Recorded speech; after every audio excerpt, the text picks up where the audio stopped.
Windows 11 includes a feature called Fast Startup that makes your computer boot up faster by saving a snapshot of your system kernel to your storage drive when you shut down. While this saves time, it also prevents your system from clearing out hidden memory errors, which can cause random hardware glitching and slow down performance over time.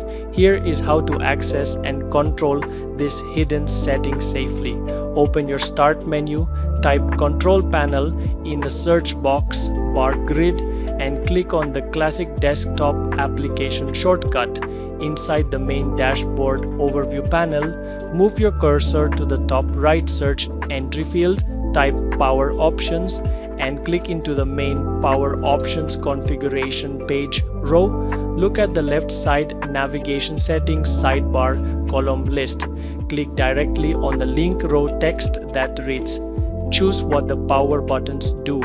This opens your system's advanced hardware shutdown criteria configuration layout map page. At the very top, you will see the settings at the bottom are locked and grayed out. Click on the blue text link with the security shield icon that says change settings that are currently unavailable. This unlocks the operational framework.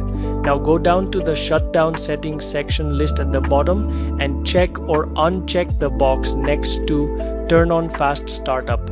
If you want your PC to completely refresh its memory on every restart to prevent gaming stutters, leave it unchecked. Click the Save Changes button.